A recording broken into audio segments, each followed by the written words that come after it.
Salam Ibu Bapa Saudara yang terkasih di dalam Tuhan Yesus Kristus. Kita bersyukur karena kasih dan kebaikan Tuhan selalu mengiringi langkah hidup kita. Mari kita bersama-sama bersyukur atas setiap kebaikan Tuhan yang telah kita terima di dalam hidup kita. Firman Tuhan pada hari ini terambil dari Kitab Kisah Para Rasul pasal 7 ayat yang ke-44 sampai ayat yang ke-56 dengan judul perikop pembelaan Stefanus, dan saya memberikan tema untuk kita sama-sama merenungkan firman Tuhan ini, yaitu mempertahankan kebenaran. Mempertahankan sesuatu yang menurut kita adalah benar, itu adalah sesuatu yang sangat berat, karena ketika kita sendiri mempertahankannya, maka pasti kita akan dilawan dari berbagai sisi. Untuk kita harus kuat di dalam mempertahankan akan hal itu.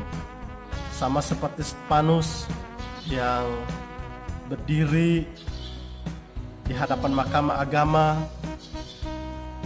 untuk mempertahankan kebenaran dan mempertahankan iman. Tuduhan yang dituduhkan kepadanya membuat ia harus berhadapan dengan mahkamah agama. Nah, tuduhan-tuduhan yang dituduhkan kepadanya ia pertanggungjawabkan dengan baik di hadapan mahkamah agama. Nah, pada bagian ini ia mempertanggungjawabkan tentang tuduhan yang ditujukan kepadanya, yaitu tuduhan masalah ia menghina atau menghujat bait suci yang dituduhkan kepada ia. Nah, Ibu Bapa Saudara, dalam tuduhan ini ia berdiri di atas kebenaran untuk mempertahankan apa yang ia beritakan dan ia sampaikan, sehingga ia tidak mundur dari kesaksiannya, dan dia tetap kuat dan semangat di dalam dia memberikan jawaban atas tuduhan-tuduhan tersebut.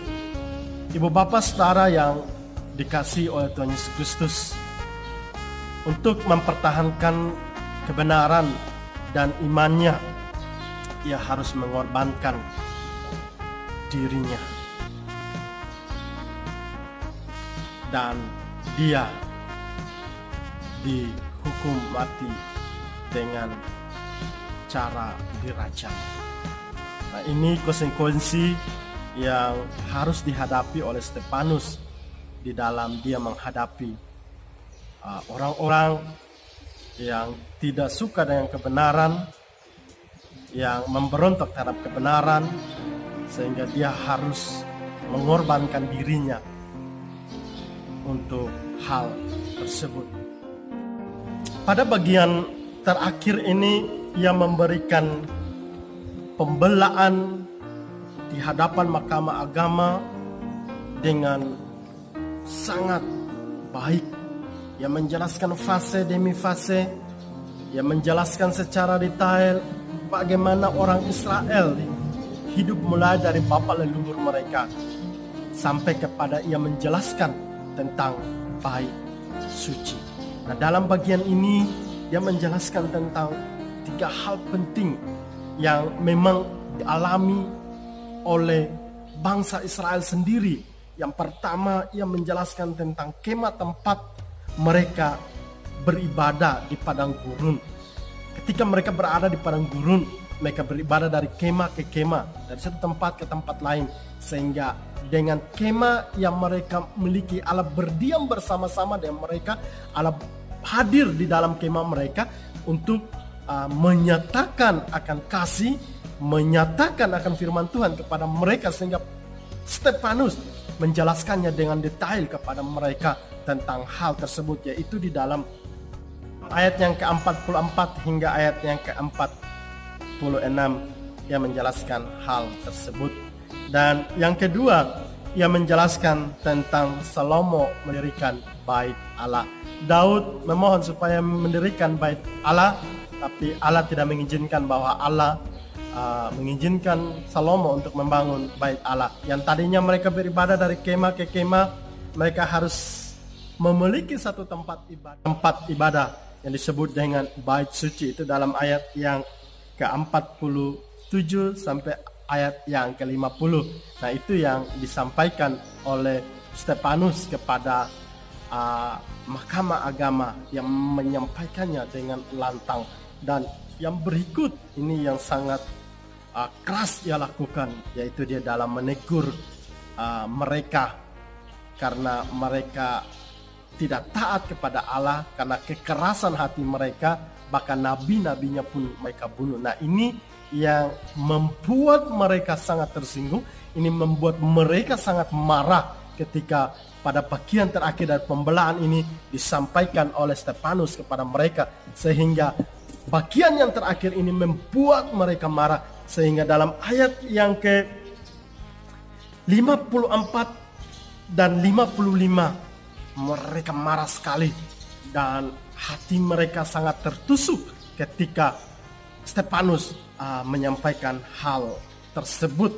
Nah, ibu bapak saudara yang dikasihi oleh Tuhan Yesus Kristus, Stefanus melakukan semuanya ini semata-mata hanya ingin menunjukkan tentang kebenaran itu, bahwa apa yang disampaikan melalui nabi, melalui para murid-murid rasul-rasul, pemberitaan tentang Yesus itu adalah sebuah pemberitaan yang benar, sehingga dia melakukannya dengan tidak takut di dalam dia mempertahankan akan iman. Belajar dari Stefanus yang memiliki iman yang kokoh, berani bertanggung jawab terhadap iman itu, sehingga dia mampu untuk mempertahankan kebenaran.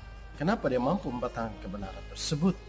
Karena Roh Kudus memberikan hikmat kepada dia untuk dia menyampaikan pembelaan dengan baik dan benar di hadapan Mahkamah Agama. Karena itu ibu bapak saudara, kita juga harus siap sedia mempertanggungjawabkan iman ketika diminta, sehingga kita tidak takut, tapi kita akan tetap setia mempertahankannya di dalam kehidupan kita. Nah, untuk mempertahankan iman tersebut, maka kita harus berdiri teguh di atas dasar kebenaran, yaitu kebenaran firman Tuhan yang menjadi kekuatan bagi kita, dan berdiri di atas kepercayaan kita kepada Kristus yang menjadi Tuhan dan Juru Selamat. Teruslah memohon Roh Kudus untuk memberikan hikmat kepada kita, untuk kita boleh terus dipimpin di dalam kasih-Nya, untuk terus mempertahankan iman itu, sehingga kita tidak mundur dari iman itu, kita tetap kuat dan kokoh di dalam iman kita, sehingga kita bisa mempertahankan iman dan juga kebenaran itu. Jangan kita takut dalam mempertahankannya, karena kita punya Allah yang hebat, Allah yang kuat.